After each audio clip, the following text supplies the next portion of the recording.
Hello guys, இன்னைக்கு climate சில்லுன்னு இருந்ததுக்கு காலையிலேயே ஒரு இஞ்சி டீ போட்டு குடிச்சு தான் ஸ்டார்ட் பண்ணேன். கடலைக்கறிக்காக எல்லாத்தையும் ப்ரிப்பேர் பண்ணிகிட்டு இருந்தேன். நம்ம ஸ்கந்தா வந்து தேங்காய் வாங்கிட்டு ஓடிட்டார்.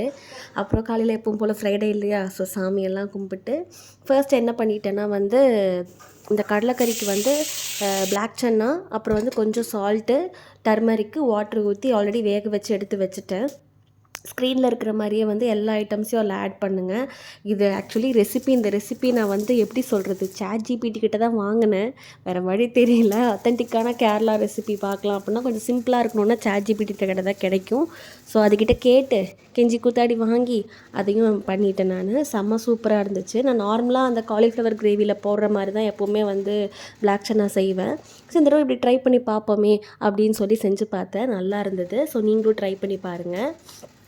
நான் எப்போவுமே மார்னிங் பார்த்திங்கன்னா வந்து குக் பண்ணும்போது சைடில் வந்து ஏதாவது சீரியல் போட்டு விட்டு தான் குக் பண்ணுவேன். எத்தனை ஹவுஸ் ஒய்ஃப் இப்படி பண்ணுறீங்கன்னு எனக்கு கமெண்ட் பண்ணுங்கள் நீங்கள்.